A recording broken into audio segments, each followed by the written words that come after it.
بسم اللہ الرحمن الرحیم۔ السلام علیکم اسٹوڈینٹس، آج ہم لوگوں نے پاکستان کے علاقہ جات کے بارے میں بات کرنی ہے۔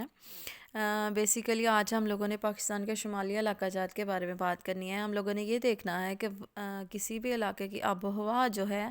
وہ وہاں کے لوگوں کے رہن سہن پر کس طرح اثر انداز ہوتی ہے۔ تو آب و ہوا جو ہے یہ طویل عرصہ کے لیے کسی جگہ کی اوسط موسمی حالت کو یا اوسط موسمی کیفیت کو کہتے ہیں۔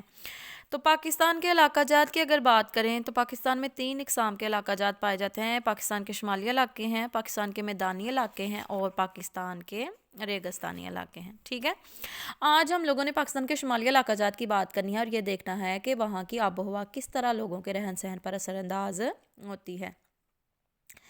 سب سے پہلا پوائنٹ ہمارے پاس آ جاتا ہے سردی کا موسم۔ سردی کے موسم کی بات کریں تو شمالی علاقہ جات جو ہیں یہ سوات، مری، ناران کاغان والی سائڈ والے علاقے جو ہیں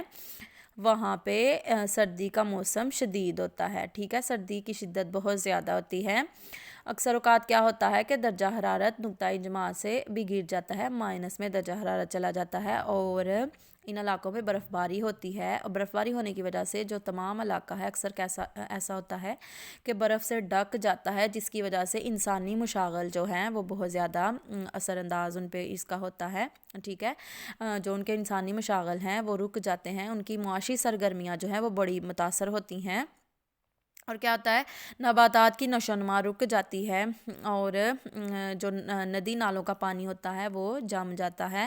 اور اس طرح ظاہری سی بات ہے ان لوگوں کو پتہ ہوتا ہے کہ موسم سرما جو ہے وہ اس کی شدت بہت زیادہ ہونی ہے، تو یہ لوگ کیا کرتے ہیں کہ سردی کا موسم سٹارٹ ہونے سے پہلے اپنے لیے ضروری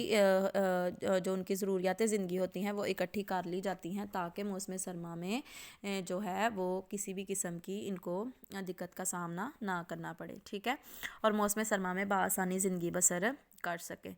دوسرے نمبر پہ ہمارے پاس آ جاتا ہے کام کاج پر اثرات۔ تو یہ لوگ کیا کرتے ہیں سردی کے دنوں میں کام کاج چھوڑ کے گھروں میں بیٹھ جاتے ہیں۔ ظاہری سی بات ہے جو ان کے لیے مواقع ہوتے ہیں روزگار کے وہ ختم ہو جاتے ہیں، برف سے سارا علاقہ ڈھک جاتا ہے، جو نباتات وغیرہ بھی اگ سکتی ہیں وہ بھی نہیں اگا سکتے وہ لوگ، تو وہ لوگ کیا کرتے ہیں گھریلو دستکاری کی طرف اپنی توجہ جو ہے مرکوز کر لیتے ہیں، اور کوشش کرتے ہیں کہ ایسے کام کریں جو وہ گھر میں بیٹھ کے بآسانی سے کر سکیں اور اپنا روزگار بنا سکیں۔ تو یہ لوگ کیا کرتے ہیں کہ سرد علاقوں کے لوگ جو ہیں وہ کام کاج کے سلسلے میں کچھ لوگ کیا کرتے ہیں کہ وہ میدانی علاقوں کا رخ کر لیتے ہیں، ٹھیک ہے، اور جب دوبارہ سے گرمی کا موسم آ جاتا ہے شمالی علاقوں میں تو پھر اپنے علاقوں کا رخ کر لیتے ہیں، ٹھیک ہے، اور میدانی علاقوں میں جا کے تو اپنا ذریعہ معاش تلاش کرتے ہیں۔ تیسرے نمبر پہ ہمارے پاس آتا ہے موسم گرما۔ موسم گرما جو ہے ان علاقوں میں گرمی کی شدت کم ہوتی ہے، ٹھیک ہے، موسم سرما کی نسبت گرمی کی نسبت جو ہے وہ کم ہوتی ہے، اور موسم گرما کے شروع ہونے پر سردی کا لیول کم ہو جاتا ہے اور برف پگھلنا شروع ہو جاتی ہے، جو ندی نالوں کی برف ہوتی ہے وہ پگھل جاتی ہے، اور نباتات وغیرہ جو ہیں وہ ان کی دوبارہ سے نشو و نما سٹارٹ ہو جاتی ہے، پانی چشموں کا پگھل کے دوبارہ سے جو ہے وہ ندی نالوں کی سرخ اختیار کر لیتا ہے، ٹھیک ہے، لوگ گھروں سے باہر اپنے نکل آتے ہیں اور اپنی روزگار زندگی جو ہے ان کا وہ شروع ہو جاتا ہے، اور اپنے انسانی مشاغل جو ہیں ان کو دوبارہ سے سٹارٹ کرتے ہیں۔ چوتھے نمبر پہ ہمارے پاس آ جاتا ہے جفاق و شمندی۔ شمالی علاقہ جات کے لوگ جو ہوتے ہیں یہ بہت زیادہ جو ہیں ایکٹیو ہوتے ہیں، ٹھیک ہے، یہ لوگ بہادر ہوتے ہیں اور محنت کرتے ہیں، ٹھیک ہے،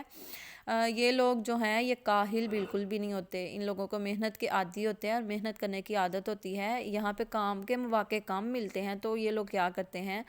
کہ دوسرے علاقوں کی طرف جا کے تو وہاں پہ محنت مزدوری کر کے تو اپنا ذریعہ معاش تلاش کرتے ہیں۔ کچھ لوگ کیا کرتے ہیں وہ بیرون ملک کا رخ کر لیتے ہیں اپنی روزگار کی تلاش کے لیے۔ لباس پر اثرات، یہ لوگ گرمیوں میں باریک لباس استعمال کرتے ہیں اور سردیوں میں گرم اور اونی کپڑے وغیرہ استعمال کیے جاتے ہیں۔ خوراک، یہ لوگ گرم کھاتے ہیں، ٹھیک ہے،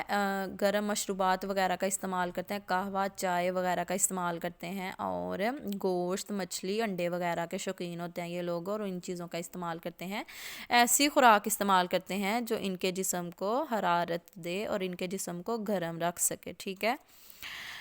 انسانی کردار پر یہ جو تمام مشاغل ہم نے پیچھے ڈسکس کیے ہیں، تمام آب و ہوا کے اثرات ڈسکس کیے ہیں، یہ کس طرح سے ان لوگوں کے بیہیویئر پہ اثر انداز ہوتے ہیں، یہ چیزیں جو ہیں بچے لوگوں کی کردار سازی پہ اور ان کی سیرت پہ، ان کے بیہیویئر پہ، ان کے رہن سہن پہ اثر انداز ہوتی ہیں۔ ابن خلدون کہتے ہیں کہ پہاڑی علاقوں میں رہنے والے لوگوں کی زندگی اور عادات، وہاں کے نامساعد حالات کی وجہ سے ان کی جو بیہیویئر ہے وہ اس پہ بڑا زیادہ اس کا افیکٹ ہوتا ہے۔ ان لوگوں کو اپنا ذریعہ معاش تلاش کرنے کے لیے بہت محنت کرنی پڑتی ہے، ٹھیک ہے۔ تو یہ لوگ جو ہیں ان لوگوں نے پاکستان کے قبائلی علاقوں کے باشندے انگریزوں کے لیے ایک طویل عرصہ تک مشکلات کا سبب بنے رہے اور انگریز بھی ان کی گردنوں میں غلامی کا طوق نہ ڈال سکے۔ یہ لوگ جو ہوتے ہیں یہ کسی کی بات نہیں مانتے، ٹھیک ہے۔ ایمانداری کے عادی ہوتے ہیں یہ لوگ، اور یہاں پہ انہوں نے بتایا بھی ہے کہ ان لوگوں نے انگریزوں کے خلاف بھی جو ہے وہ ڈٹے رہے تھے، ٹھیک ہے، اور ان کے لیے بھی انہوں نے کافی زیادہ اسٹرگل کی تھی اپنی آزادی کو بچانے کے لیے۔ تو یہ لوگ جو ہوتے ہیں یہ محنتی ہوتے ہیں، ٹھیک ہے، اور اپنے کام سے کام رکھتے ہیں، ٹھیک ہے، اور یہ کیا کرتے ہیں کہ محنت سے بالکل بھی نہیں گھبراتے، محنت کرتے ہیں اور محنت کر کے اپنی روزی کے جو وسائل ہیں وہ استعمال کرتے ہیں۔